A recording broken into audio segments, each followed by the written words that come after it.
పెళ్ళైనా పండగైనా వేడుక ఏదైనా పట్టు చీరల ప్రత్యేక వేదిక వారాహి సిల్క్స్.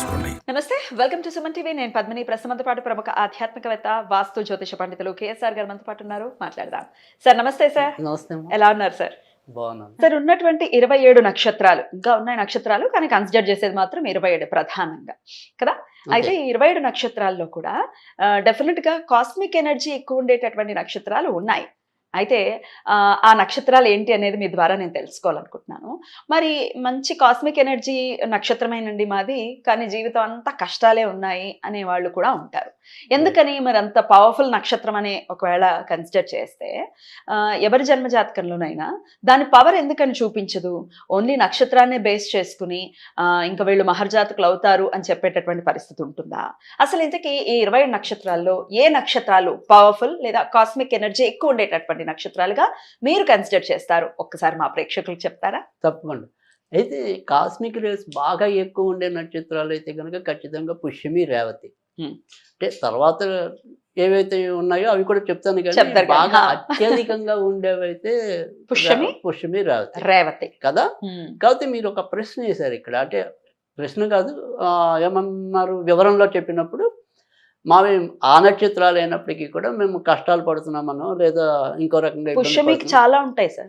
రైట్. అయ్యో చాలా స్లో ఉందండి లైఫ్, వివాహానికి సంబంధించి ఇబ్బంది పడుతున్నాం. సో అది ముఖ్యంగా వివాహం. పుష్యమి నక్షత్రంలో ఎక్కువ జాతకులకి అయితే కనుక వివాహ సుఖం అనేది తక్కువ ఉంటుంది. సో ఎందుకంటే ఇక్కడ జనరల్గా పుష్యమి నక్షత్రం అనేది శనికి సంబంధించిన నక్షత్రం కదా. పుష్యమి నక్షత్రంలో ఉన్నప్పుడు ఏంటంటే దాని ఎదురు కర్కాటక రాశిలో ఉన్నట్టే కదా. ఆ కర్కాటక ఇక్కడ మకరం మీద చూపు పట్టడం అనేది సప్తమ దృష్టి ఉంటుంది. సో అందుకని దానివల్ల కూడా పెళ్ళిళ్ళు ఆలస్యం అవటం, ఆలస్యం అవతో పాటు సుఖం లేకపోవటం అనేది కూడా. ఎందుకంటే శనికి కర్కాటకం అనేది మంచి రాశి కాదు కదా, కానీ కాదా శత్రు రాశే కదా కర్కాటకం అనేది శనికి. సో అంటే శని నక్షత్రం కాదు బేసిక్ గా ఇది. కాకపోతే అందులో చంద్రుడు ఉంటాడు, కానీ చంద్రుడికి నక్షత్రం అయినప్పటికీ కూడా అంత సుఖమే ఉండదు యాక్చువల్ గా కర్కాటకంలో.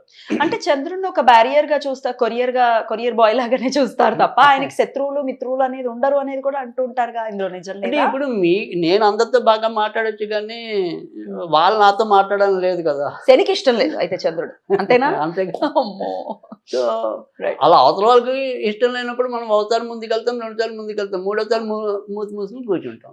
సో అందుకని అదే రకంగా పాపం చంద్రుడు ఏం చేస్తాడు, అసలు ఆయన బలహీనుడు, 15 రోజులే బలం పాపం కదా. అందుకని ఆయన మనం కన్సిడర్ చేయలేం. కానీ బట్ మామూలుగా అయితే కనుక కాస్మిక్ రేస్ ఖచ్చితంగా ఎందుకు ఉంటుంది దీంట్లో పుష్యమి అంటే కనుక అది దైవ నక్షత్రం, ముఖ్యంగా గురుడికి సంబంధించిన నక్షత్రంగా చెప్తాం. అంటే గురువు అధిపతిగా ఉన్న నక్షత్రం. సో అందుకని ఇక్కడ ఏంటంటే మనకి ఏదైనప్పటికీ ఇప్పుడు వాళ్ళకి వివాహం బాగుండలేదు అనేది ఒక్కటి పక్కన పెడితే ఆర్థికంగా అధిదేవత, సారీ అధిపతిగా, అది కాదు అధిదేవత.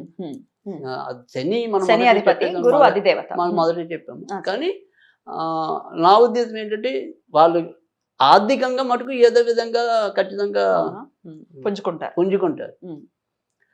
కానీ ఇవి ఎందుకు కాస్మిక్ నక్షత్రాలు అనేది ఏంటంటే మన బ్రతుకి కన్నా కూడా ఒక ముహూర్తం పెట్టేప్పుడు అది చాలా ఇంపార్టెంట్ రోల్ పే చేయటం అనేది ఉంటుంది. అంటే మనం ఏదైనా సరే ఈ పుష్యమి నక్షత్రంలో పెట్టిన కానీ రేవతి నక్షత్రంలో పెట్టిన కానీ ఖచ్చితంగా వాళ్ళ అభివృద్ధిలోకి రావటం అనేది ఉంటుంది. ఒక వివాహానికి మాత్రమే పుష్యమి పెట్టరు అనుకుంటా. అంటే వివాహానికి కూడా కొంతమంది పెట్టరు కానీ బట్ మనం పెడతాం. అవునా, మీరు పెడతారా? ఎందుకంటే కాస్మిక్ రేస్ అధికంగా ఉండే నక్షత్రం వివాహ పరంగా వాళ్ళకి సుఖం ఉండదు అంటున్నాం, కానీ ఆ నక్షత్రం పనికొస్తుంది. ఇప్పుడు గృహ ప్రవేశాల్లో కూడా మళ్ళీ కొంతమంది శ్రవణ నక్షత్రం పెట్టరు, కానీ మరి మంచి నక్షత్రం కదా. సో అలా కొన్ని ఉంటాయి.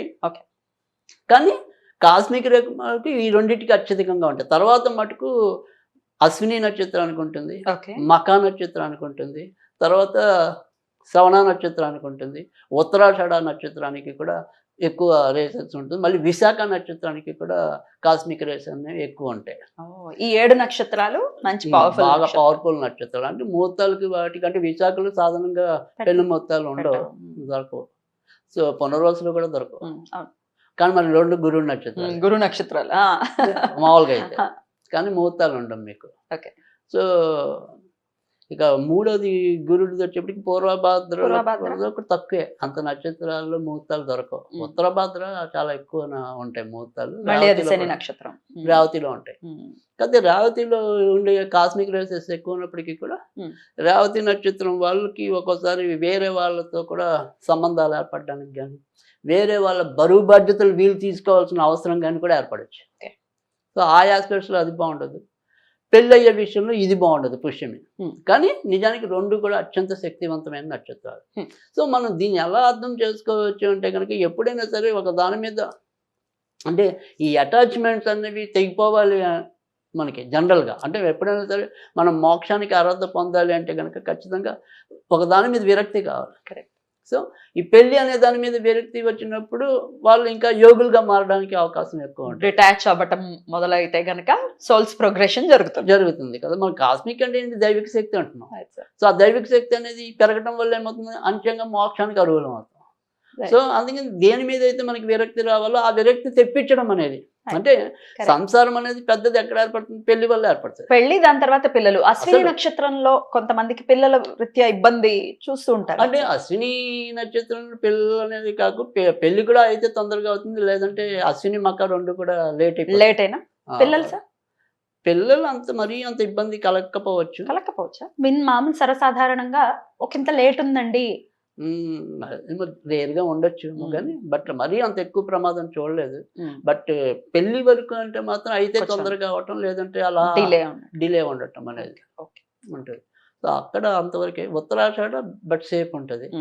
అంటే అన్ని ఇంచుమించుగా అనుభవించడం అనేది, అంటే వాళ్ళు మిగుల్చుకుంటారా మిగుల్చుకోరా అనేది పక్కన పెడితే ప్రతి సుఖాన్ని పొందుతారు. అంటే కాళ్ళు తిరగాలంటే కాళ్ళు తిరగటం అనేది కానీ, తర్వాత ముఖ్యంగా ధనుర్రాశిలో ఉన్నప్పుడు మరి గురుడు కూడా ఉంటాడు కాబట్టి ఇంకొద్దిగా ఏమంటాం ఆధ్యాత్మిక చింతన కూడా ఎక్కువ ఉంటుంది. మకరంలో ఉంటే కొంచెం తక్కువ, మకరంలో ఉంటే కొద్దిగా తక్కువ ఉంటుంది. సో ధనుస్సులో ఉంటే చాలా ఎక్కువ ఉంటుంది. కానీ ఉత్తరాషాఢ అనేది ఏంటంటే స్టేబుల్ నక్షత్రం కాదు. అంటే స్టేబుల్గా ఒకే రకమైన జీవితం అనుభవించడానికి అంత వీలుగా ఉండదు. అప్ అండ్ డౌన్స్ ఉంటాయి. బట్ ఆ నిమిషానికి ఎప్పుడు కూడా కోలుకుంటారు. అందుకని అది ఎందుకంటే దాంట్లో ఏదైతే దైవిక శక్తి ఉందో, ఇలాంటి వాళ్ళందరికీ కూడా ఎంత పేదరికం ఉన్నప్పటికీ కూడా అవసరానికి ఏదో విధంగా డబ్బులు అందుతూ ఉంటాయి. అందుకని కూడా అలా కూడా వీళ్ళని మంచిగా కాన్సిడర్ చేయొచ్చు. బ్యూటిఫుల్. అది ఆ రకంగా ఏదైనప్పటికీ కూడా కాస్మిక్ రేస్ మనం ఉన్నవి ఇవే నక్షత్రాలు అని చెప్పినప్పటికీ కూడా ప్రతి ఒక్కరికి కూడా కాస్మిక్ శక్తి అనేది పెంచుకోవాలి. ఎలా పెంచుకుంటాం? మావి నక్షత్రాలు కావండి, మిగతా 20 నక్షత్రాలకు సంబంధించిన వాళ్ళు. సో అందుకని కాస్మిక్ శక్తి అనేది మనకి పెరగాలి అంటే కనుక ఎప్పుడు కూడా సాధ్యమైనంత వరకు కూడా మనం పాజిటివ్గా మాట్లాడటం అనేది అలవాటు చేసుకోవాలి. Right sir.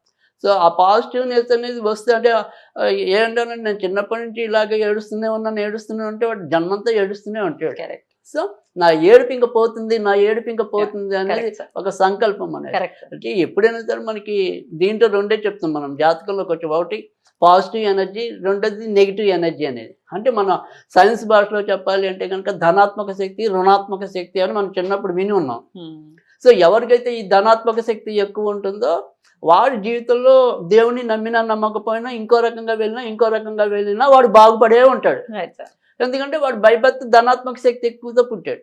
ఈ రుణాత్మక శక్తి వాడు ఎప్పుడు కూడా బాధపడుతూనే ఉంటాడు. తర్వాత సైన్స్ ఏం చెప్పిందంటే కనుక మగాళ్ళకి జనరల్గా ఈ ధనాత్మక శక్తి అనేది కుడివైపు, ఆడవాళ్ళకి ఎడం వైపు ప్రవహిస్తుందని చెప్పడం వల్ల ఆడవాళ్ళకి అన్ని కూడా ఎడం వైపు పెట్టడం అలవాటు చేసాం. ఏ ఉంగరాలు కానీ ఏమైనా కానీ. సో అందుకని ఆడవాళ్ళకి లెఫ్ట్ తీసుకున్నారు, మగాళ్ళకి రైట్ తీసుకున్నారు.